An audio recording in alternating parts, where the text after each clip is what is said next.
And our coverage of the Governor's Cup semifinals continues. Big game, James and JDV all helping Sandy Coffee race to a 1-0 series lead in this best-of-5 contest. What about Mario West? Is he going to be 100% tonight? What about the hairstyle of Reynel Hugnatan? New day, new hairstyle, and Clifford Hodge. I hope no one hacks his Twitter account after this game compared to the last game. As we welcome you to game number 2, Sanmig Coffee against the Meralco Bolts. The history of Sanmig Coffee against the hunger of Meralco clashing in the series. Magandang gabi po, amigo Alili with Senyor Domingo El Conquistador, Dominic Uy. And Dominic, very interesting thing about that game number 1, low scoring but high excitement.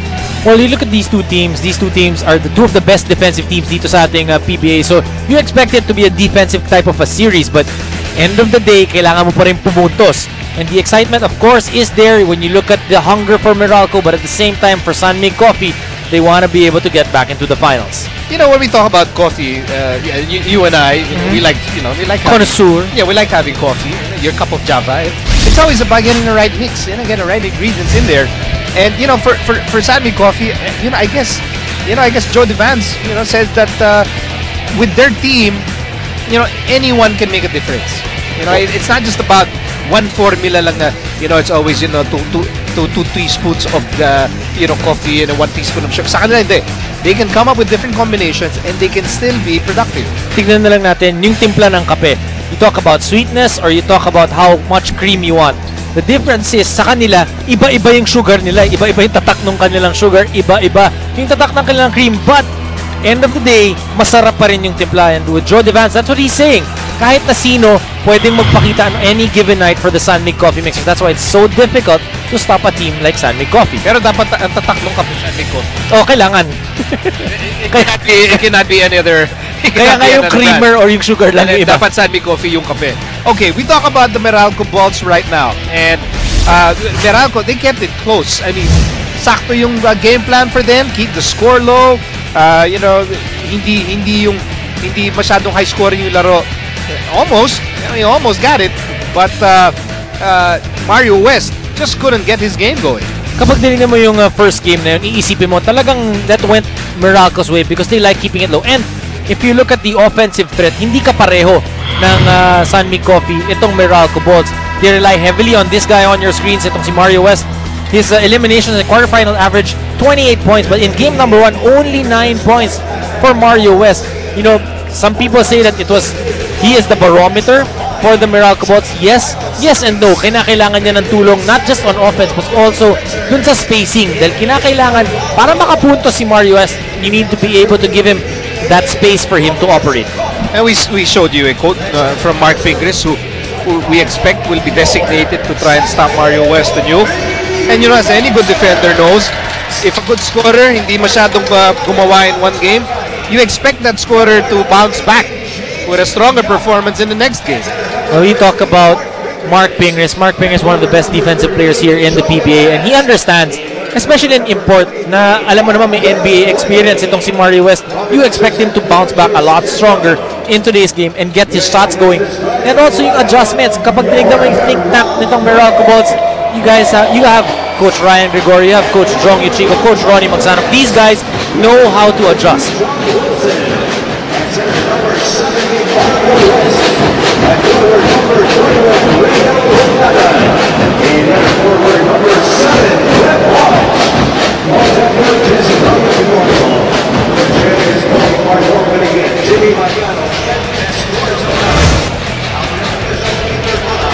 Here are your primary protagonists for game number 2. Malyari, Pingris, Devans, Blakely for Sanmig Coffee. You have a cool cat, John Wilson, Hugnatan, Hodge, and Mario West for the Meralco Bolts. I was talking earlier to Coach Ryan Gregorio, and he mentioned a few things that they'll need to be able to do. Aside from that energy that they need to show dito sa larong ito, hindi sila pwedeng maiwanan ng 2-0. They understand how important game number 2 is. He talked about spacing. He talked about the little adjustments. And of course, sabi niya, he has to find a way to manufacture points.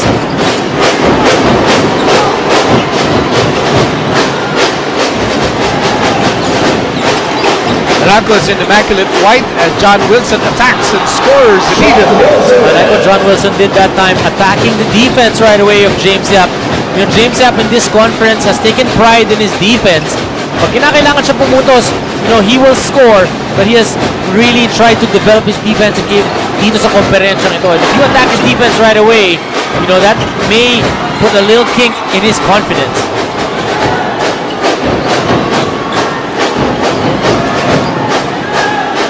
There's Mario West.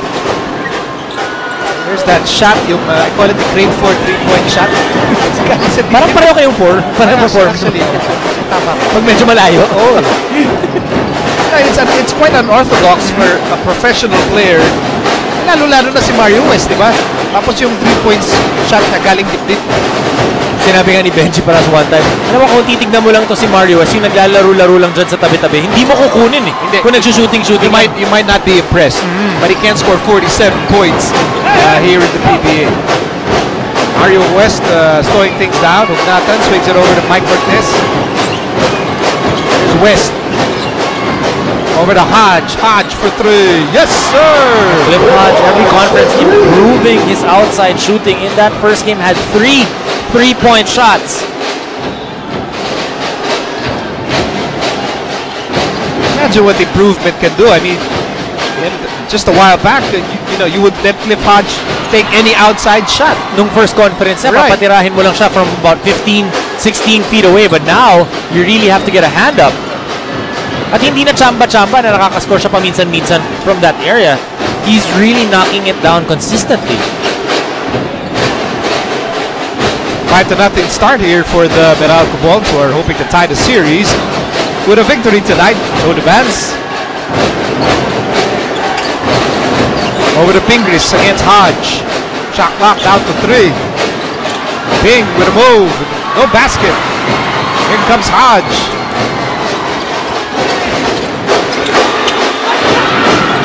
Cliff Hodge, one of the lone bright spots for Meralco in game number 1, had 19 points in that ball game. You know, interestingly enough, rebounds, kapag dinig mo yung game number 1, 51 rebounds itong Meralco Bolts and only 41 for San Miguel Coffee. They had 19 offensive rebounds for Meralco. Tatlo lang yun ang galing kay Cliff Hodge. Tatlo lang? Oh, so that means everybody from Meralco is actually making a conscious effort to get those second chance points. That's a rebound for John Wilson. San Miguel Coffee having problems putting points on the scoreboard. Good sign for the Meralco Bolts. Start out like this. That San Miguel Coffee is struggling a little bit on offense. And there's Mario West. It's a 7-0 start. And that will force Tim Cone to call a timeout. Meralco with a blistering start here. Hey, back inside the big dome as we turn you over to Ms. Sil Guevara. I will quote Coach Ryan Gregorio on this, that he wants to see Meralco's defensive blanket on San Miguel Coffee, while the rest of the team is still confident na hindi pa sila naaagawan ng momentum, but it would be much better if they show a little bit more urgency when they make those shots. And since the performance of Meralco's import Mario West was crushed by SMC, he will have to rely on mental toughness to surpass any aches and pains, but expect everyone's involvement in this game. Nico, Dominic? Okay, 2 things about Sel's report. Number 1, Dominic, what do you think of Mario's status for tonight as Manyari finally puts San Miguel Coffee on the scoreboard? Ano tingin mo kay Mario West? Is he 100%? Well, it looks like he's okay. You know what I like about Mario West? He's not forcing any of his shots. Yung nakuha niyang 2 points was actually a creation of Mike Cortez. Second, yung depensa nitong Meralco Bolts, definitely they're on track with a 7-0 run ng una. And then the other point that I wanted to make about Sel's report, yung defensive blanket ng Meralco. I mean, that's the thing as Mario West connects. That's the thing na nagdala si Meralco all the way dito sa semifinals. They took pride in their defense, and that's why they were able to win enough games to get them in a position, in a very good position, to make it into the semifinals. A traveling violation here spotted by referee Jimmy Mariano.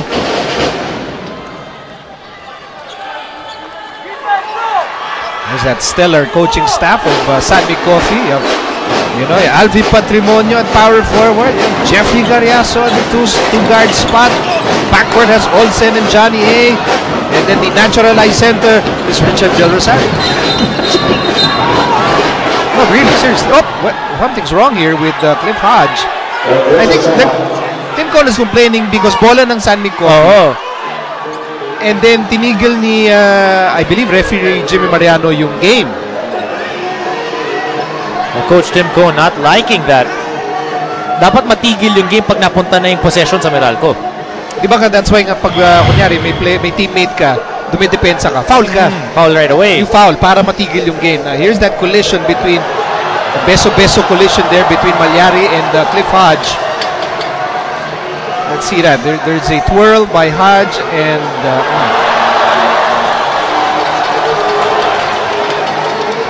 well, luckily for Cliff Hodge, it's not even half as bad dun sa nangyari kay Mike Cortez.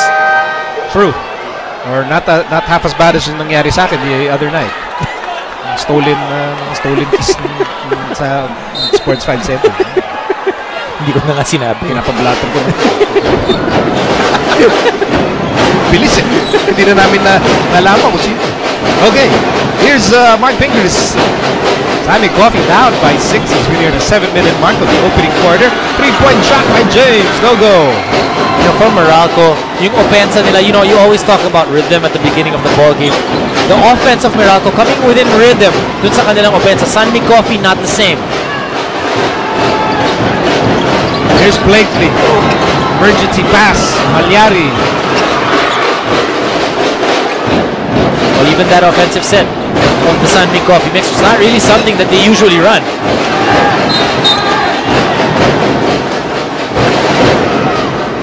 Only one field goal so far for Sanmi Coffee, and there's Reno Lugnata called for his first personal foul. Holding on to Joe Devance. He was trying to hold him on for a little bit longer para matawagan ng 3 seconds. Oh, good defense that time by John Wilson.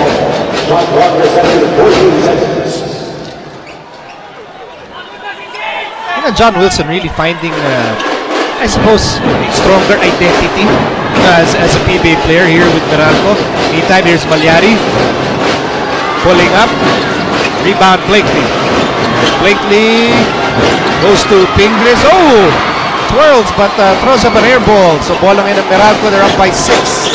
Nico, talking about John Wilson, you know, the good thing about him being in Meralco is consistent yung kanyang playing time. Also because of what he's been showing, yung kanyang depensa is what Coach Ryan Gregorio really appreciates from this guy. I think you can validate that John Wilson is earning his minutes with his defense, not so much with his offense. Dahil yung offense niya not as consistent as you want it to be, but yung kanyang depensa, look at that. Forces James Yap to commit a loose ball foul. Wilson reaching in. You know, Wilson in this tournament, I mean, really making people appreciate the kind of defense that he plays. It's really tough, yung depensa na pinapakita ni John Wilson. And in the PBA, ang pinakamadaming magagaling in the number 2 spot. And that's a spot that he plays. So, most likely, every time maglalaro ang Meralco, he is defending the best number 2 guy of the opposing team. Top shot by Mario West.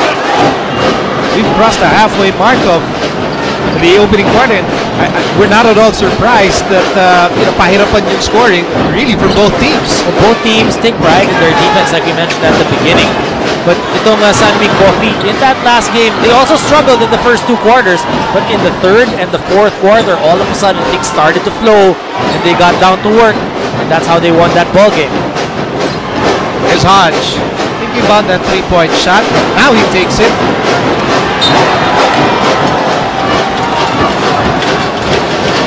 You know, these are the games, yung mga defensive types of ball games, hindi ka masyado makakakuha ng pogi points from the fans because it's not really a beauty to see because very limited yung mga options mo of getting fast breaks. Maybe this time for Cliff Hodge, he'll be able to do that. Oh, what a chase down by Marcus Blakely, but Meralco still has the ball. Full cat for 3, no go. Another offensive rebound, almost para sa Meralco. Here's Malyari. He is fouled by John Wilson. 2 free throws for Alex Malyari. What a chase down by Marcus Blakely. You're not giving up on this play. Malyari making it difficult. And Marcus Blakely just saying, no way.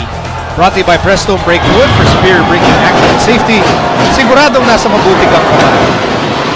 Alex Malyari misses the first free throw. That's hard. You struggle with your field goals, and then you also fail to convert on free throws. Well, that's only the first free throw attempt for Mayari, and he makes the second. So it's a 9-4 game for the Bolts. Talking about free throws, in that first game, Sanmi Coffee attempting 26 times from the free throw line. So they went to the line 26 times. Itong Meralco only got to the line 11. Oh, putback jab for Clifford Hodge, and he has 5 points tonight. Linabas niya na lahat ng frustration niya na ilang beses siya tinamaan sa muka at nasupalpal siya the previous play. Meantime, a rare open look para kay James Yap. First 2 points of the ball game for him. If you're Meralco, you always want to be able to disrupt the offense of the Sunday Coffee Mixers. Once they start humming, it's a lot more difficult to stop them because they definitely have the pieces to be able to make things go easy for them. Here's West. Good move. Got the roll, and Mario West now with 6. With that move of Mario West, you can see that he's 100%. 7-point ball game for the Bolts. Under 4 minutes to go in the first. Here's Devance. James wants the ball back. Instead, it goes to Blakely at the post. Good defense that time by Ugnatan, forcing Blakely into a turnover. That's a 6th turnover for the San Mig Coffee Mixers. You talk about starting flat. I don't think San Mig Coffee has ever had this much trouble to start out a quarter this conference. Cortez for 3. Straight but short. There's Reynel with the rebound and the putback. And it's now 15-6 in favor of the Meralco Bolts with 3 and 14 to go in the opening quarter. Coach Tim Cohn witnessing a very back with us inside the Big Dome, and time to listen to Sel Guevara once again. Our first game hero, Joe Devance, wishes that in Game 2 that there will be no late game rallies anymore. You know what? Right now, the guy is suffering from cough and cold that he got yesterday. But even if he's under the weather right now, he will push for that strong start and strong finish. Miko. Maraming ngayon ng tinamaan ng ubo. Usong-uso yan. Pati daddy ko suffering from the flu. But if you're a player and it's a semifinals, every game is so important. Cough, flu, sipon, kahit na ano pa yan, not unless kailangan ka ng stretcher palabas or papunta dito sa Coliseum, you will be here to start playing. Okay, we have a timeout here. 3 minutes to go. Meralco still ahead. Kasi talaga liliwanag ang buhay mo no? Basta Meralco. Hindi na ba yan yung tagline nila Pero gusto nila ngayon na. Yeah.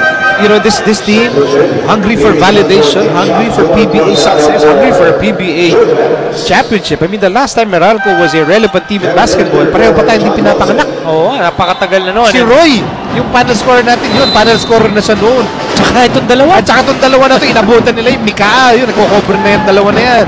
Special thanks to Radio Partners, 90.7 Love Radio, 11.1 Yes FM, 96.3 Easy Rock, DZSR 918. Sports Radio. To be serious about it. Ako, kung meron lang pera pang bili ng time machine, I would. Just so I could watch those Mika games. Ibang klaseng intensity that time. Even when you look at the mga greatest games, it's a different feel. Pati yung punong-puno itong arena ng Coliseum. Parang ang sarap manood, Ay, yung Mika. Ayaw mo maglaro kasi masakit. Hindi, plus yung Mika, parang I could watch yung Kaloy-Loy Saga. I haven't seen it play. Oh, blocking foul here on Jewel Ponferrada.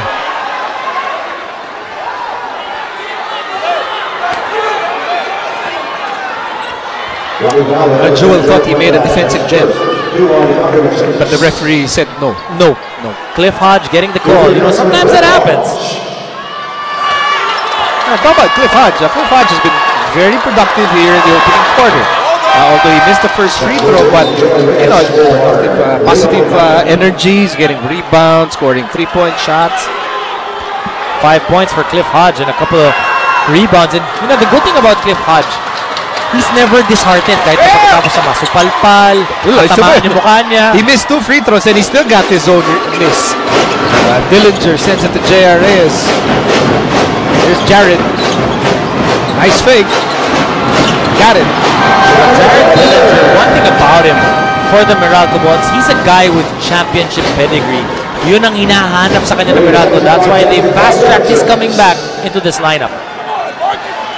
So 30-second timeout here. And I mean, what a blistering opening quarter for the Bolts.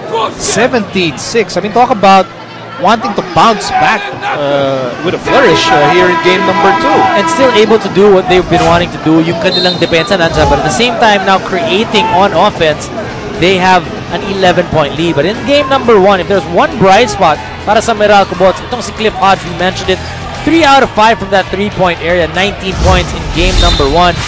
Though it was in a losing effort, maganda yan para sa kanyang kumpensa. Although I kind of miss, as you will see his numbers tonight, I miss yung hairstyle niya, yung parang nakuryente. Pang Meralco eh. Ako na miss ko yung hairstyle mo na may pink sa gitna. Maganda na. Huwag na natin ukatin yun. Sounds like what, more? 5 years ago? 5 years ago. 5 years ago. Throwback, pwede na pang throwback yan. I don't think I have pictures. I had blue hair and green hair. Pink yung naalala ko. Yeah, I had. But I did that for my daughter. Not for anything else. Okay. Okay, under 2 minutes remaining here in the opening quarter. And here comes Mark Baroka. Maybe Mark Baroka can shake things up in a good way here for the mixers. If we talk about bench depth para dito sa San Mig Coffee Mixers, you know, Alain Maliksi is suffering a knee injury again. Ang laki nung dinala niya para dito sa San Mig Coffee. So now pretty much you're back to where you started at the beginning of the conference without him. But one guy na hinahanapan nila ng laro. He has brought out a number of games also for himself and his team. Itong si Mark Baroka. First personal against Jared Dillinger. That will be the 14th foul against the Meralco Bolts. Mark Baroka playing a key role in eliminating the Alaska Aces in that second game. Yeah, Mark has been a clutch performer for San Mig Coffee in the Governor's Cup. He doesn't really start the basketball games, but he's usually the one who ends it. Who finishes, yeah. Yeah, which is not unusual. I mean, there are coaches in their teams who do that. Meron silang ibang starter, may ibang finisher. But that's just maximizing the talent that you have. Here's West. 17-8, Meralco on top here. Under 2 minutes to go in the first. Jared attacks. Pulls up. That's good. Dillinger 2 out of 2 here in the first quarter. Wow. How Meralco is starting in today's ball game. Really trying to knock the air out dito sa San Mig Coffee. DJ traveled there. And ultimately loses that ball. Here comes Cardona. Cardona on the move. Cardona all the way short. Blakely with the rebound. Another opportunity for the steal. Interception by Cliff Hodge. Here's Jared on the move. Sets up Hodge. Won't take the three. Goes cross court to Cardona. Very patient play there. Displayed by Hodge. Meantime, here's West. Sends it to JRS. That's his shot. Rebound ends up with Baroka. Almost an interception there. Here's Blakely. He'll take the three. Misses it. So far for the San Mig Coffee Mixers, nobody really showing up on offense. Only guy, itong si Alex Malyari with 4 points. PJ Simon for three. 2 seconds to go in the opening quarter. Hodge launches it. Almost, but not quite. But despite that miss, or in spite of that miss, an excellent opening quarter for the Meralco Bolts. The Meralco Bolts with a 11-point lead here in the first quarter, coming out with a lot of energy, not just on defense, but also on offense, manufacturing the points that they need.